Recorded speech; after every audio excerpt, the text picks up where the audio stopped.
Good morning everyone. আজি মই morning ৱাকত ওলাইছোঁ। এইকেইদিন মৰ্ণিং স্কুল হোৱাৰ কাৰণে ৰাতিপুৱা মই ৱাকিংটো মিলাব পৰা নাছিলোঁ, সময় নিমিলে। ল'ৰা দুটাক মৰ্ণিং স্কুলত পঠাই থৈ মই আকৌ ওলাব লাগে 7:30টাত যিহেতু স্কুল।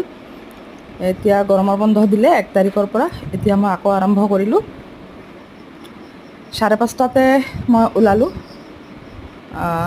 ওলাই পেলাই এয়া প্ৰকৃতিৰ মনোমোহা ৰূপ।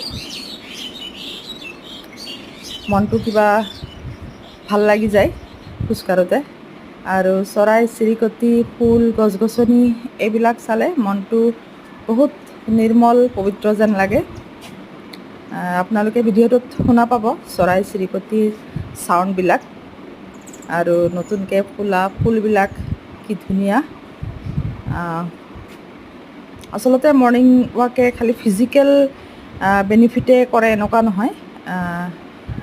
মৰ্ণিং ৱাকে মেণ্টেল হেল্থ, ইম'শ্যনেল হেল্থ এইবিলাকো ডেভেলপ কৰে আৰু মনত পজিটিভিটি আনি দিয়ে। সেইকাৰণে morning walk meant a lot বুলি কৈছোঁ মই। Thank U.